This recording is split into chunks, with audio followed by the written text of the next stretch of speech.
Como habíamos mencionado previamente, hoy tenemos una entrevista especial. Vamos a estar hablando sobre el desempeño de los mercados financieros y sus perspectivas.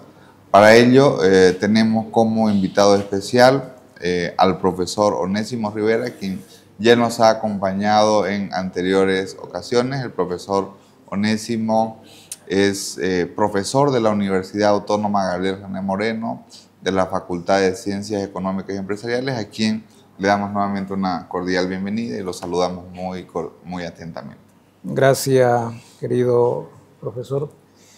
El agradecido, como siempre, soy yo por permitirme dirigirnos un poco a la población, particularmente a nuestra población universitaria y al pueblo en general, para compartir información actualizada, en este caso de los mercados financieros. Perfecto, estimado profesor. Queremos comenzar básicamente haciendo un análisis de lo que fue la gestión pasada, 2024. ¿Cuál fue el desempeño que tuvieron los mercados financieros a nivel internacional? ¿Cómo cerraron, por ejemplo, o cuáles fueron los resultados de las principales bolsas? Hablamos de Estados Unidos, hablamos de Europa, qué pasó, por ejemplo, en América Latina, para tener un contexto general, por un lado, de las bolsas, y el otro, no sé si nos puede dar alguna información sobre el tema de los mercados de renta fija también. Bien, un poco pongámonos en contexto en un lazo de tiempo. A partir de mediados del año 2022, en términos de lo que son los mercados financieros bursátiles prácticamente, ha habido nomás una racha alcista, como se conoce técnicamente, en la que al final se puede apreciar, por ejemplo, que el S&P 500, que es uno de los índices bursátiles más conocidos a nivel global, ha tenido una tasa de crecimiento de alrededor de un 29% en el último periodo.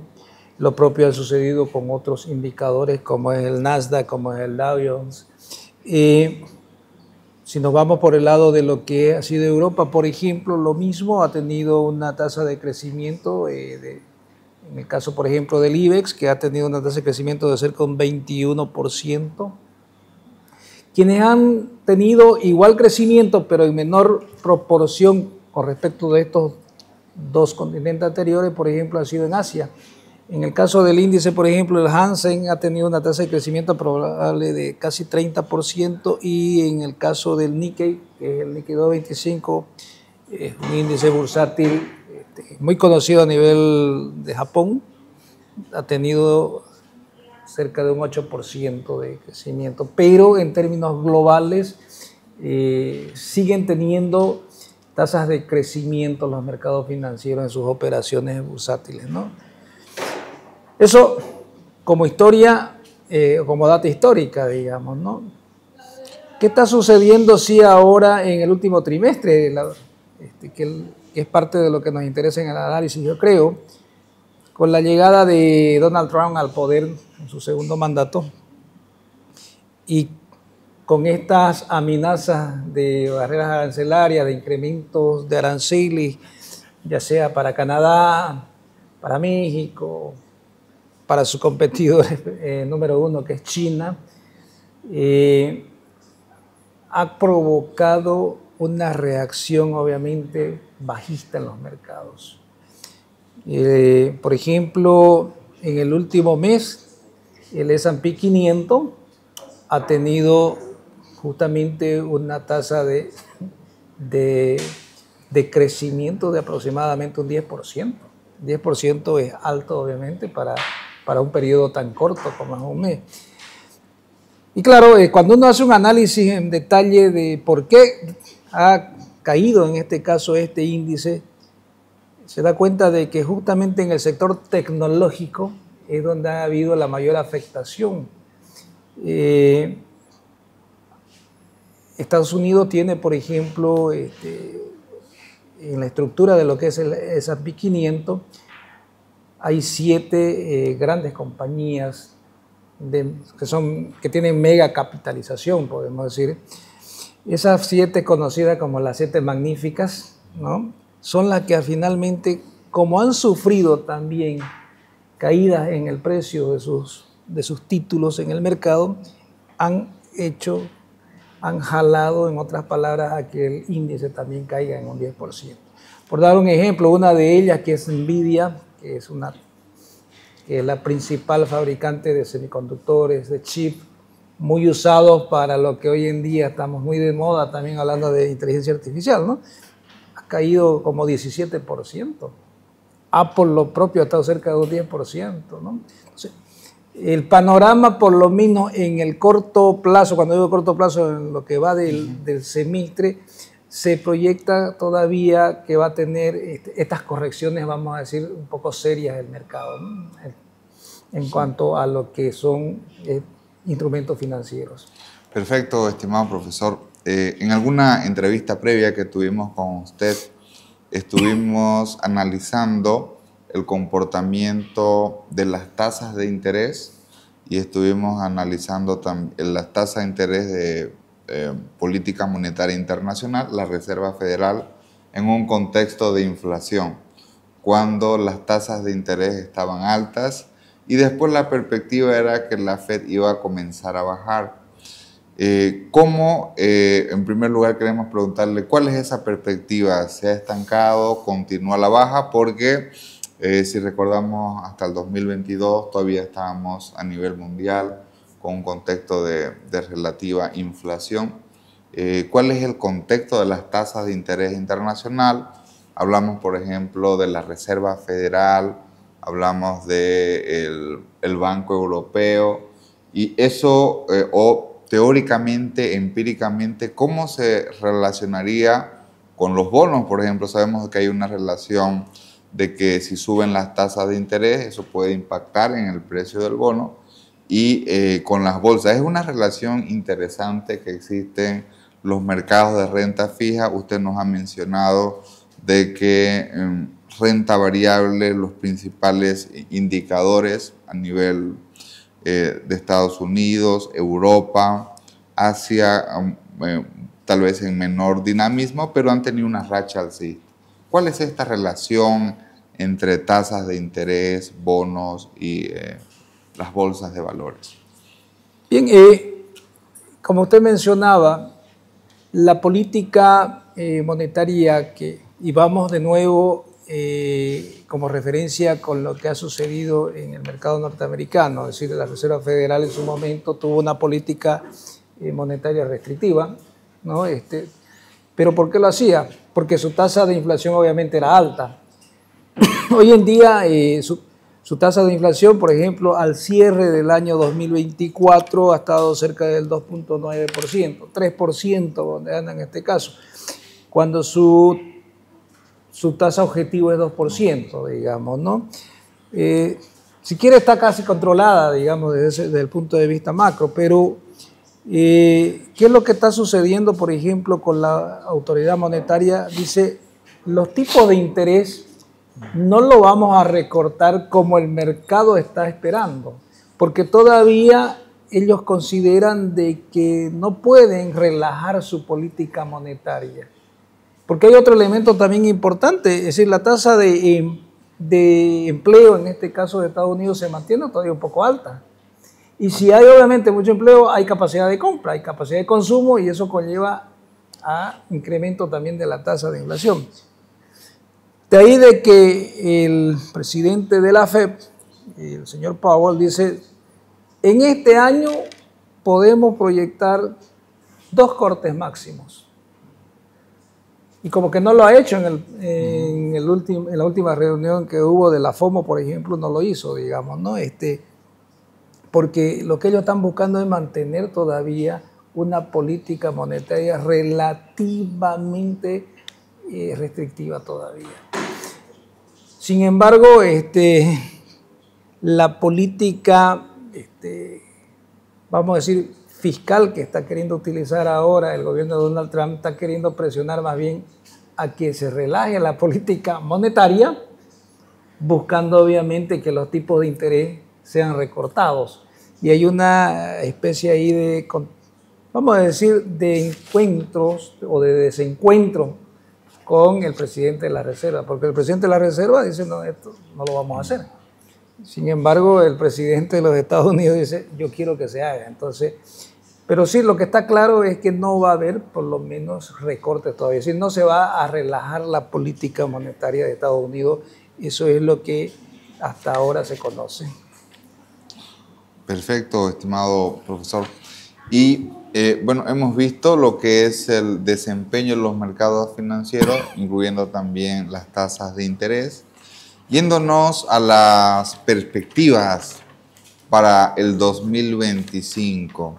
Obviamente sabemos que no tenemos una bola de cristal, pero queremos preguntarle qué perspectivas se tienen en los mercados financieros. Ya nos ha mencionado qué es lo que ha sucedido en el último trimestre.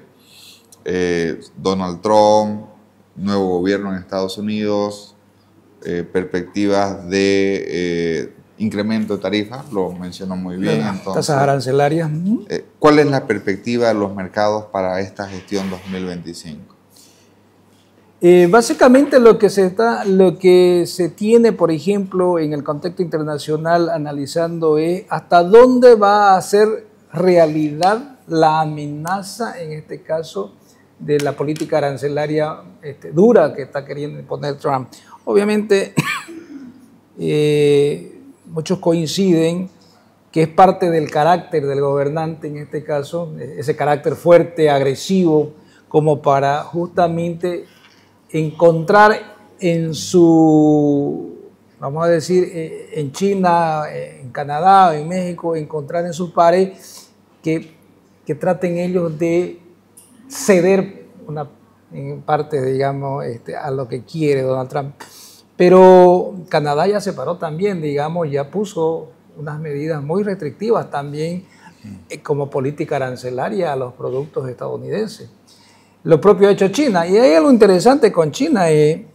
Si bien China es un exportador nato a nivel global y Estados Unidos era uno de sus mercados muy, muy importantes, pero sin embargo en los últimos 2 años China ya no está exportando demasiado a Estados Unidos. Es decir, ya no están dependiendo sus exportaciones del mercado norteamericano. Los chinos han comenzado a abrirse en otros mercados. Y claro, los principales mercados que tiene China, por ejemplo, son las economías todavía subdesarrolladas, digamos, ¿no? En el sector, por ejemplo, automotriz, ellos han inundado prácticamente estos mercados. Entonces, los chinos hábilmente ya han tomado decisiones hace tiempo de ya no ir dependiendo mucho su flujo de exportaciones de Estados Unidos, ¿no? ¿Qué conlleva esto? Por supuesto que va a conllevar a que va a restringirse también un poco las importaciones, en este caso desde Estados Unidos, desde la China. Pero también cuando uno comienza a analizar, Estados Unidos no es un exportador líder. ¿Qué es lo que exporta básicamente Estados Unidos? Tecnología. Y como alguien dijo, los dólares solamente, digamos, ¿no? Entonces, hay ahí, como digo, el gran temor de los inversores ahora, que es lo que ha ocasionado una venta masiva también de activos financieros, que ha hecho que caigan los índices, porque se cree que, dada esta política que está queriendo imponer Donald Trump, puede conllevar nomás a una desaceleración también de la economía. ¿Cuánto va a tardar esto en realmente aclararse? Todavía creo yo que tenemos por lo menos un trimestre como para tener una visión mucho más clara, y a los inversores en este caso ya conocer cuáles van a ser los efectos en ese sentido para volver a activarse o no en los mercados financieros, ¿no? Perfecto, estimado profesor. Queremos abordar un poquito, ya hicimos una introducción sobre lo que eran los tipos lo que eran la tasa de interés de Estados Unidos, pero queremos profundizar más en esta línea de lo que es la economía real, la economía financiera, los tipos de interés y sobre todo qué se puede esperar para esta gestión 2025. En el caso, por ejemplo, de la tasa de inflación en el mercado norteamericano de 2.93%, que está al cierre, digamos, 2024, se estima de que va a tener una tasa de inflación al finalizar el año 2025 de cerca de un 3.5%. Esa es la proyección, digamos, que se tiene, ¿no? Entonces, de alguna manera es concordante nomás la posición, digamos, de la FED cuando dice no voy a recortar tipo de interés todavía, digamos, porque hay nomás una proyección interesante de crecimiento de la inflación en este caso, ¿no? Eso de manera macro, pues, ¿no? ¿Cuál va a ser, volvemos a lo mismo en el análisis, cuál va a ser el efecto de una política arancelaria mucho más restrictiva? Va Inflación. a ser justamente inflación. Inflación. ¿No? Entonces ese es un problema que hasta dónde va a llegar a hacerse realidad, en este caso, esa decisión primaria que está teniendo el gobierno estadounidense, ¿no? Yo creo que va a tener que ceder nomás de alguna manera, o es de repente su forma de negociar, pues, ¿no? Entrar más o menos pateando, como decimos en términos coloquiales, para ver hasta dónde se baja, digamos, en este caso, el contrario, ¿no? Otro tema interesante con la administración, por ejemplo, de Donald Trump, ha sido el tema de la activación que le ha dado a los criptoactivos, las famosas criptomonedas, como alguien por ahí dice. Yo personalmente prefiero llamarlas criptoactivos, digamos, ¿no? Porque además ha entrado con una promesa que ya la ha materializado documentalmente. Se está creando una comisión justamente para crear reserva en criptos, reserva monetarias, en este caso de Estados Unidos. Eso ha llevado obviamente en principio a una euforia de decir, oiga, ¿saben qué? Es el momento de invertir ahora aquí, digamos, ¿no? Pero también hace un par de semanas en unas declaraciones el presidente estadounidense dice, estas reservas van a contar con tales criptos, Ethereum, Solana, pero no habló de Bitcoin, digamos, ¿no? Porque lo hizo de manera exprofesa, ¿no? Que Bitcoin cayó. Bitcoin llegó a $108,000 su cotización. Y ahora está a 81,000, no pasa de los 90. También en lo que va de la administración. Si la intencionalidad es simplemente buscar cómo siga cayendo para entrar en masa, probablemente sí. Y creo que va por ahí, digamos, ¿no? Entonces, la perspectiva, hablando ya en este caso de las cripto, las perspectivas de mediano plazo, yo creo que se van a mantener alcistas todavía. Porque Bitcoin, por ejemplo, en el último año, tuvo una tasa de crecimiento bastante fuerte. Llegó como 134% casi. Eso fue su tasa de crecimiento. Ahí, profesor, que lo interrumpa. A principio del 2024 o inclusive finales de 2023, se esperaba, la proyección era el 2024 el Bitcoin llega a los $100,000 y lo superó. Lo superó. 108,000 ¿no? Ha llegado. Lo superó la resistencia de los 100,000, digamos.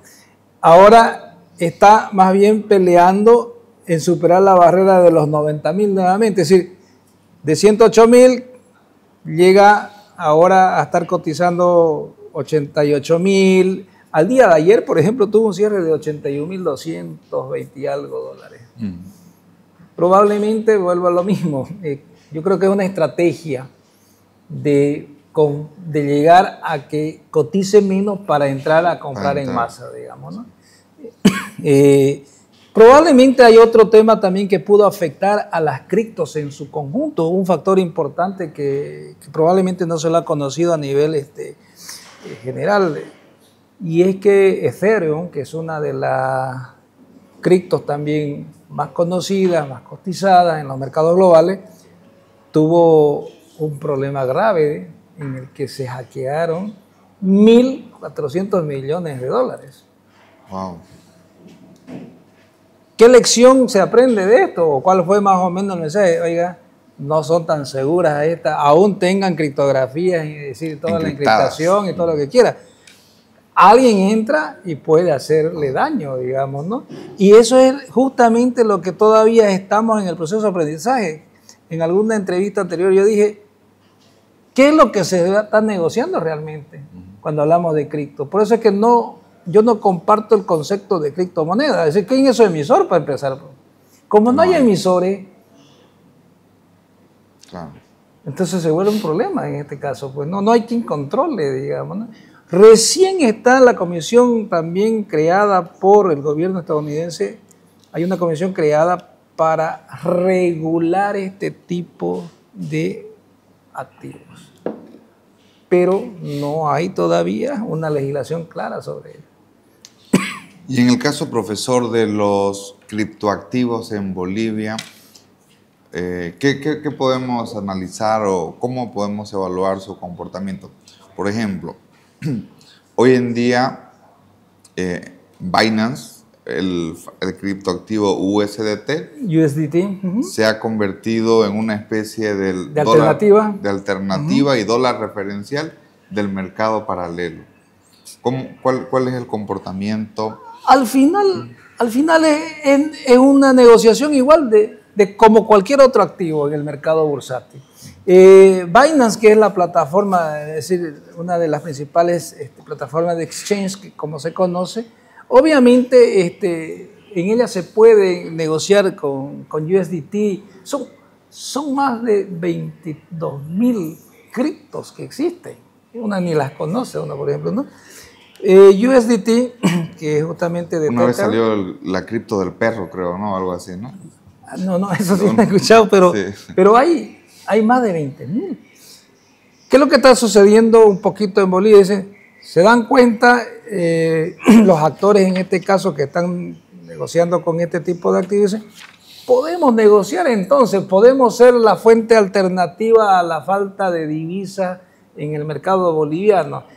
Y sale incluso el Banco ISA, lanza una publicidad bastante interesante. Dice, somos el primer banco que tenemos una cuenta en cripto. Y cuando yo le escucho, obviamente, digo, primero, ¿y quién la regula? ¿Quién autoriza? No hay regulación en Bolivia sobre eso. Por lo tanto, uno infiere rápidamente de que no puede haber una cuenta ni a la vista ni a plazo, por supuesto, como lo es el caso de ya sea del boliviano, ya sea del dólar, del euro, por último, porque no hay una regulación para ese tipo de activos. Claro, al final, cuando uno entra a la operatividad a conocerla, ¿qué ha sucedido?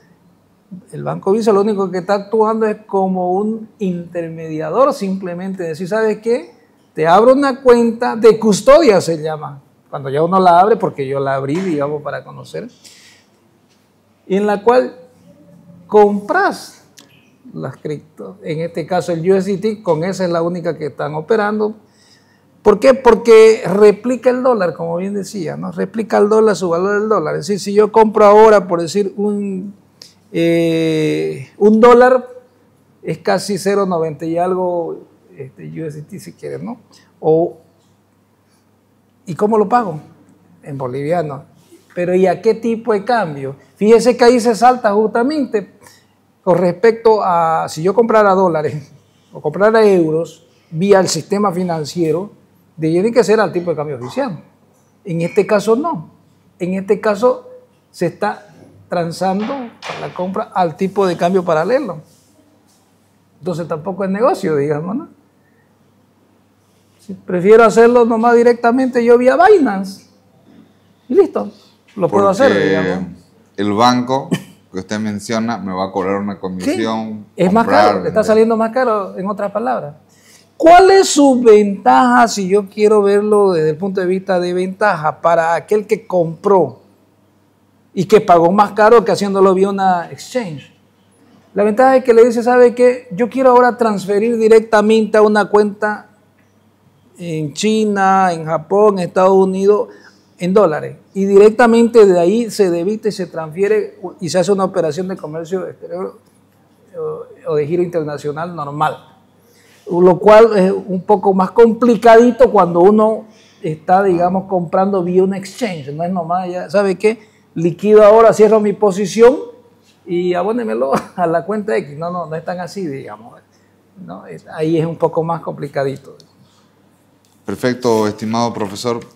Un poquito analizando ya la situación del país, todas las complicaciones económicas que se tienen, hay una medición próxima a lo que es la medición de prima de riesgo realizada por JP Morgan, los ENVI. Quisiera que nos pudiera explicar en qué consiste esta medición y sobre todo cómo se compara el nivel de riesgo que tiene Bolivia, por ejemplo, con otros países de la región. Estamos dentro de los países más riesgosos, estamos a mitad de la tabla.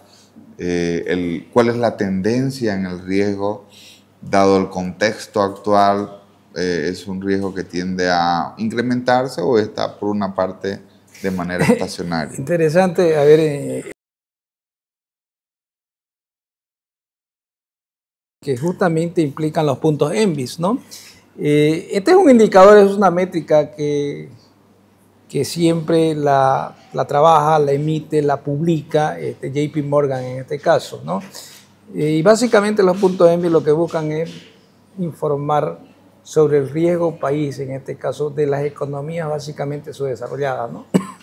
Bolivia, en el caso nuestro, me llama la atención justamente el día de ayer, yo veía que al día 12 los puntos ENVI de Bolivia eran como 1.702 puntos, cuando venía de 2.000 y tantos puntos. Es decir, si hablamos en términos de tasa, en términos relativos, estamos hablando entonces de un riesgo país, una tasa del 17% más o menos ahorita, digamos, ¿no? ¿Por qué ha caído 3 puntos? Esa es la pregunta, digamos, ¿qué es lo que ha hecho para que esto caiga? Digamos, cuando además una de las variables importantes o los factores que se consideran para estas mediciones, por ejemplo, son los informes de las calificadoras de riesgo. Cuando en su momento, hace unos 2 meses atrás más o menos, casi 3, se la ha calificado a la deuda soberana boliviana, obviamente en categoría prácticamente de bonos especulativos de alta probabilidad de impago, digamos, ¿no? Yo me quedo con la pregunta siempre y es parte de mi análisis e investigación ahora, es ¿por qué 3 puntos han caído, digamos? ¿Qué factor ha conllevado a esto? Con una situación más bien complicada en el mercado interno, digamos, ¿no? Pero está con 17% ahora, digamos, en este caso. Otra variable interesante, hablando todavía de Bolivia para entender, es que Bolivia al año se le vencen una cuota en marzo de 2026 de 333 millones de dólares de una emisión soberana de 1.000 millones que tiene fecha de maduración en el 2028. ¿Qué va a hacer el gobierno para conseguir los 330 y tantos millones de dólares? Para evitar caer en default, obviamente, ¿no? Se complica más desde el punto de vista macro todavía, porque yo creo que va a priorizar probablemente no caer en default, pero no va a haber divisas todavía en la cantidad que se necesita para todo lo que significa importación de combustibles, etcétera. Perfecto, querido profesor, muchísimas gracias. Queremos agradecerle, tenemos muchísimas más preguntas para realizarle. Sin embargo, queremos despedirnos muy brevemente con una última pregunta. Hoy en día, por ejemplo, hay restricciones en el país para poder realizar inversiones, pero han aparecido una serie de aplicaciones. ¿Qué sucede si un pequeño inversor quiere realizar operaciones de trading, por ejemplo, operaciones en acciones o en otro tipo de instrumento financiero afuera? ¿Está impedido, no puede hacerlo o a través de ciertas aplicaciones pudiera...? Claro, No hay impedimento, es decir, es más, quien le habla personalmente lo viene haciendo desde hace unos 3 años, digamos, haciendo, no inversiones grandes, pero sí yo opero, por ejemplo, con renta variable, ¿no? Y uno de mis instrumentos que vengo operando desde hace más de un año ha sido justamente NVIDIA. NVIDIA ha tenido una tasa de crecimiento alto, es decir, lo puede hacer uno. ¿Por qué? Porque justamente el desarrollo de los mercados tecnológicamente ya dejaron de ser los espacios físicos de negociación, sino que son los instrumentos con los que uno puede negociar un activo. A través de una plataforma, en este caso, de negociación, puede uno hacer trading, pero obviamente esa plataforma al final es un broker. Es un broker que simplemente yo creo una cuenta, un usuario, deposito los fondos y puedo invertir en cualquier instrumento financiero de renta variable, por ejemplo, ¿no?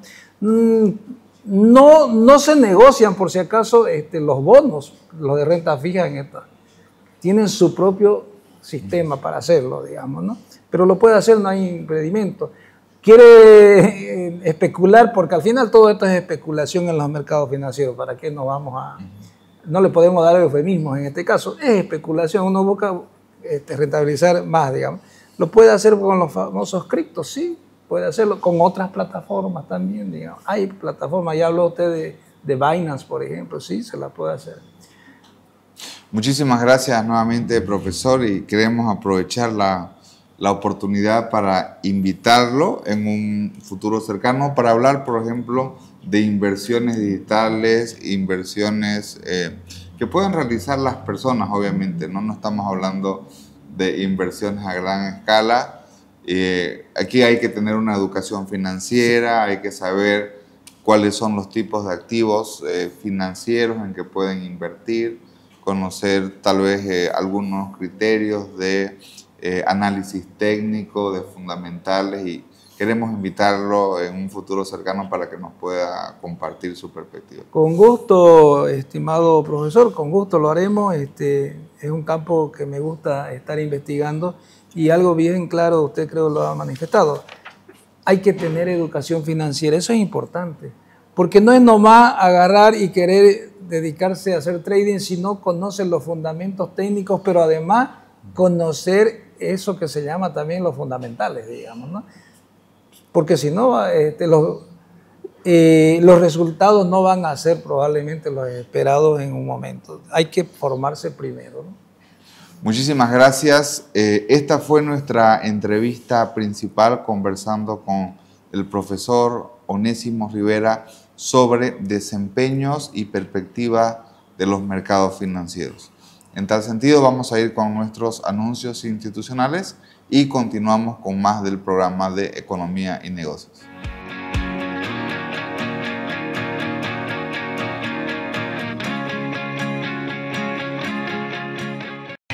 ¿Has visto este lugar? Este espacio que rápidamente se convirtió en un punto de encuentro y confraternización de toda nuestra comunidad universitaria. Hoy me llena de orgullo compartir con ustedes el proyecto de